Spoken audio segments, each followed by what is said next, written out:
हाय, फूटी किस्मत, एक दाना भी नहीं बचा। कुकू गुड़िया, रो मत बेटा, माँ अभी कुछ न कुछ इंतजाम करती है। बस ये गर्म पानी पी लो, इससे पेट को थोड़ी राहत मिलेगी। मम्मा, गर्म पानी से प्यास बुझती है, भूख नहीं।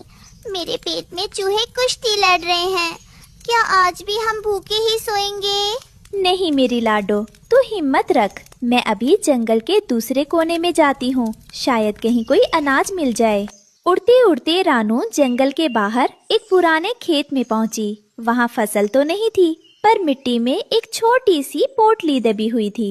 अरे ये क्या है? ये तो दाने नहीं, छोटे छोटे काले बीज हैं। शायद ये मूली के बीज हैं। अगर मैं इन्हें अपने घर के पीछे वाले खेत में बो दूं, तो हमारे पास ढेर सारा खाना होगा। शुक्र है मालिक, तूने रास्ता दिखा दिया। अब मुझे बस इन बीजों को मेहनत से पालना होगा। वापस आते समय रानू का सामना कालू कौवे से हुआ, जो बड़े मजे से सूखी हड्डी चबा रहा था। कालू भाई, क्या मुझे थोड़ा सा पानी मिल सकता है? मुझे ये बीज बोने हैं। अगर फसल अच्छी हुई तो मैं आपको भी हिस्सा दूंगी। रानू, तू सच में पागल हो गई है। बीज बोएगी? इस तपती धूप में मिट्टी के नीचे तुझे सिर्फ कीड़े मिलेंगे, खाना नहीं। जा, यहाँ से जा और मुझे चैन से बैठने दे। अपना वक्त इन पत्थरों में बर्बाद मत कर। रानू ने कालू की बात पर ध्यान नहीं दिया और अपनी चोंच से सख्त मिट्टी को खोदना शुरू किया। मम्मा, क्या हम आपकी मदद करें? मिट्टी बहुत सख्त है, आपकी चोंच में दर्द हो जाएगा। हाँ बेटा, तुम छोटे छोटे कंकड़ हटाओ, हम सब मिलकर मेहनत करेंगे। याद रखना, जो मिट्टी को प्यार देता है, मिट्टी उसे कभी भूखा नहीं रहने देती। आज हम ये बीज बोएंगे और कल ये हमें फल देंगे। नदी का पानी बहुत दूर था। रानू को एक एक घूंट पानी चोंच में बाल्टी भरकर लाना पड़ रहा था। हाय, गला सूख गया है, पर मैं रुक नहीं सकती। इन नन्हे बीजों को प्यासा नहीं छोड़ सकती। अगर आज मैंने आलस किया तो कल मेरे बच्चे क्या खाएंगे? रानू बार बार उड़कर आती है और मिट्टी को गीला करती है। तभी वहाँ गोरी कौवी आई और रानू को पसीने में लथपथ देखकर मजाक उड़ाने लगी।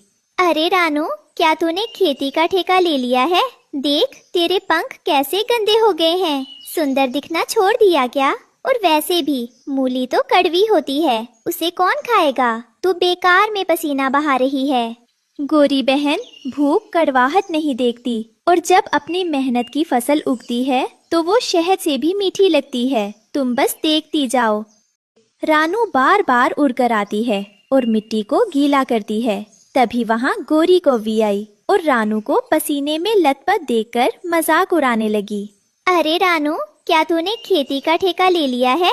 देख, तेरे पंख कैसे गंदे हो गए हैं। सुंदर दिखना छोड़ दिया क्या? और वैसे भी मूली तो कड़वी होती है, उसे कौन खाएगा? तू बेकार में पसीना बहा रही है। गोरी बहन, भूख कड़वाहट नहीं देखती, और जब अपनी मेहनत की फसल उगती है तो वो शहद से भी मीठी लगती है। तुम बस देखती जाओ। कुछ दिनों बाद मिट्टी को चीरकर नन्हे नन्हे हरे पत्ते बाहर निकलने लगे। मामा मामा, देखो, जादू हो गया। जमीन से छोटे छोटे हरे तान बाहर आ गए हैं। क्या ये हमारे लिए खाना लाए हैं? हाँ बेटा, ये हमारी मेहनत का पहला फल है। देखो, ये कितने प्यारे लग रहे हैं, पर अभी इन्हें और बड़ा होना है। हमें इनका ध्यान रखना होगा। तभी ऊपर से पंख फड़फड़ाने की आवाज आती है और हरियाली तोती अपने पति के साथ उड़कर नीचे आती है। अरे रानू, ये क्या देख रही हूँ मैं? पूरे जंगल में सूखा पड़ा है और तुम्हारे इस छोटे से टुकड़े में हरियाली छा रही है। मैंने तो सुना था कि तुम पत्थर बो रही हो, पर यहाँ तो कुछ और ही निकल आया है। सच कहा हरियाली। रानू, हमें तो यकीन ही नहीं हो रहा। क्या ये सचमुच खाने लायक बनेंगे या बस ये बेकार की घास है जो तुमने यहाँ उगा ली है? आइए हरिया भाई, हरियाली बहन, ये बेकार घास नहीं, ये मूली के पौधे हैं। मैंने बस हार नहीं मानी और इन बीजों को अपना पसीना दिया है। अभी तो ये बस शुरुआत है। जब ये बड़े होंगे तब आप खुद देख लेना कि मेहनत का स्वाद कैसा होता है। देखते हैं। अभी तो बस 2 पत्ते निकले हैं, कहीं ऐसा ना हो कि जंगली पक्षी इन पत्तों को खा जाए। हरियाली बहन, बात आपकी बिल्कुल सच है। मैं अपने खेत की हिफाजत दिन रात करूंगी। हरियाली तोते की बातों ने रानू को सोच में डाल दिया था। अब रानू को डर था कि कहीं लालची पक्षी उसकी रात दिन की मेहनत को उजाड़ न दे। इस चिंता का हल ढूंढने रानू जंगल के सबसे समझदार बुजुर्ग उल्लू बाबा के पास पहुंची। उल्लू बाबा, ओ उल्लू बाबा, क्या आप जाग रहे हैं? मुझे आपसे एक जरूरी सलाह चाहिए। आओ रानू बेटी, तुम्हारी आवाज में घबराहट क्यों है? बाबा, पौधे तो निकल आए हैं, पर अब डर है कि कहीं पंछी या जानवर उन्हें खा ना जाए। मैं दिन भर तो पहरा दे सकती हूँ, पर रात को क्या करूँ? अपनी मेहनत को कैसे बचाऊं? बेटी, जहाँ हरियाली होती है वहाँ चोर नजरें तो आएंगी ही। तुम्हें वहाँ एक बिजूका खड़ा करना होगा। लकड़ियों का ढांचा बनाकर उसे पुराने कपड़े पहना दो। अंधेरे में ये खेत कितना डरावना लग रहा है। और वो देखो, वो कोने में कौन खड़ा है? चांद की हल्की रोशनी बिजूके पर पड़ती है। हवा से बिजूके के फटे कपड़े हिल रहे हैं। कालू उसे देख लेता है और उसकी सिट्टी पिट्टी गुम हो जाती है। अरे अरे बाप रे, ये कौन है? इतना लंबा और डरावना। इसके तो हाथ भी फैले हुए हैं। लगता है रानू ने किसी ऊंचे राक्षस को पहरे पर बिठा दिया है। भागो कालू जी, वो हमें देख रहा है। देखो, हवा से उसके हाथ हिल रहे हैं। वो हमें बुला रहा है। ठहर गोरी, डर मत। ये हिल नहीं रहा, बस खड़ा है। शायद ये सो रहा है। हम चुपके से नीचे से पत्ते उखाड़ लेते हैं। कालू और गोरी दबे पांव बिजूके के पास से गुजरते हैं। अचानक हवा का एक तेज झोंका आता है और बिजूके का हाथ मतलब लकड़ी कालू के सिर से छू जाता है। इसने मुझे पकड़ लिया। बचाओ, भागो गोरी, राक्षस जाग गया। कालू जी, क्या उसने आपको खा लिया? क्या आप जिंदा हैं? थू थू। अरे ये क्या? ये तो बहुत कड़वे पत्ते हैं। हाय मेरा मुंह। रानू पागल है जो इतनी मेहनत से ये कड़वी घास उगा रही है। इसके नीचे कोई खजाना वजाना नहीं है, सिर्फ मिट्टी और ये बेकार के कड़वे पत्ते हैं। और सिर पर एक मटका रख दो। उसे देखकर सबको लगेगा कि खेत का मालिक पहरा दे रहा है। वाह बाबा, क्या कमाल की तरकीब है। आपका बहुत बहुत धन्यवाद। रानू तेजी से उड़कर अपने घर पहुंचती है, जहां कुकू और गुड़िया उसका इंतजार कर रही है। कुकू, गुड़िया, जल्दी आओ। उल्लू बाबा ने एक जादुई पहरेदार का आइडिया दिया है।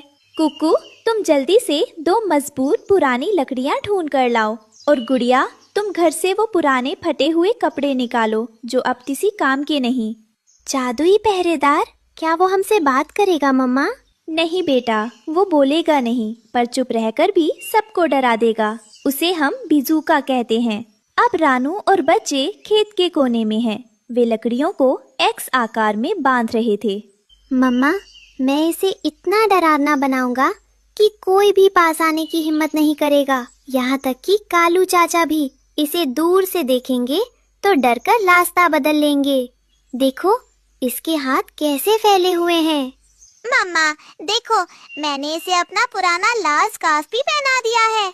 अब तो ये सच में किसी भूत जैसा लग रहा। शाबाश बच्चों, अब ये बिजूका हमारे खेत की रखवाली करेगा और हम चैन से सो सकेंगे। मेहनत हमारी है और पहरा इस बिजूके का।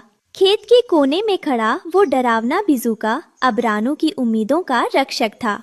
रानू और बच्चों ने मिलकर एक ऐसी दीवार खड़ी कर दी थी जिसे पार करना किसी भी लालची पक्षी के लिए आसान नहीं था। अगले दिन अचानक आसमान में काले बादल छा गए और जोरदार बारिश होने लगी। रानू अपने घर में बच्चों के साथ बैठी थी। हे भगवान, इतनी तेज बारिश, कहीं मेरी नन्ही मूली के पौधे बह न जाएं। मुझ बाहर जाकर उन्हें तंबू से ढकना होगा। रानू भीगते हुए अपने पौधों को बचाने के लिए उन पर तंबू बना दिया ताकि तेज हवा और पानी से नुकसान ना हो। खेत में लंबी लंबी हरी पत्तियां देखकर कालू और गोरी के मन में लालच आ गया। गोरी, रानू के खेत में तो बहुत हरियाली है। मुझे लगता है उसने नीचे कुछ कीमती छुपाया है। पर ऊपर तो सिर्फ घास जैसी पत्तियां हैं। चलो रात को जाकर देखते हैं कि आखिर मामला क्या है। अभी तो बारिश भी बहुत है। बारिश बंद हो चुकी थी। रानू और उसके बच्चे सुख की नींद सो रहे थे। तभी झाड़ियों के पीछे से दो काली परछाइयां रेंगती हुई बाहर आईं। ये कालू और गोरी थे, जो रानू की मेहनत पर हाथ साफ करने आए थे। धीरे चल गोरी, रानू की आंख खुल गई तो चोंच मार मार कर हमारा हुलिया बिगाड़ देगी। देख कितने लंबे लंबे पत्ते हैं, जरूर नीचे कोई खजाना छुपा होगा। कालू जी, मुझे डर लग रहा है। सच में क्या ये खाने लायक नहीं है? बिल्कुल नहीं, मेरा तो गला ही जल गया। चल भाग यहाँ से गोरी, इससे पहले कि ये खरा हुआ राक्षस हमें कच्चा चबा जाए। बेकार में नींद खराब हुई और मुंह का स्वाद भी बिगड़ गया। रानू तो अपनी किस्मत ही फोड़ रही है। कालू और गोरी गिरते पड़ते खेत से दुम दबाकर भाग जाते हैं। कुछ दिन बाद रानू ने तय किया कि वो मूली बाहर निकालेगी। पूरे जंगल के पक्षी तमाशा देखने आए थे। कुकू, गुड़िया, जोर लगा के हैशा, पकड़ो इन पत्तों को और खींचो अपनी तरफ। रानू और बच्चे पत्तों को खींचते हैं और अचानक एक विशाल सफेद और चमकदार मूली जमीन से बाहर आती है। विशाल मूली देखकर सबके मुंह खुले के खुले रह गए। ये क्या है? इतनी बड़ी और सफेद चीज, क्या ये सच में खाने की चीज है? वाह रानू, मैंने अपनी जिंदगी में इतनी सुंदर मूली नहीं देखी। ये तो फल से भी बड़ी है। हाँ कालू भाई, ये वही पत्थर हैं जिन्हें आप कह रहे थे, पर मेहनत और पानी ने इसे मीठा बना दिया है। रानू ने मूली के छोटे छोटे टुकड़े किए और सबको दावत पर घर बुलाया। रानू बहन, हमें माफ कर दो। हमने तुम्हारा मजाक उड़ाया और रात को तुम्हारे पत्ते भी खराब किए, पर ये मूली तो सच में बहुत स्वादिष्ट और रसीली है। कोई बात नहीं गोरी बहन, पेट भरा हो तो गुस्सा अपने आप खत्म हो जाता है। आप सब पेट भर कर खाओ। रानू की मूली की खेती ने पूरे जंगल को एक नया रास्ता दिखाया। अब कोई भूखा नहीं रहता था। अरे बिटिया की कसम, नेकी ही असली मरहम। याद रखना बच्चों, जो जमीन की सेवा करता है, जमीन उसे कभी धोखा नहीं देती। मेहनत करो और सब्र रखो।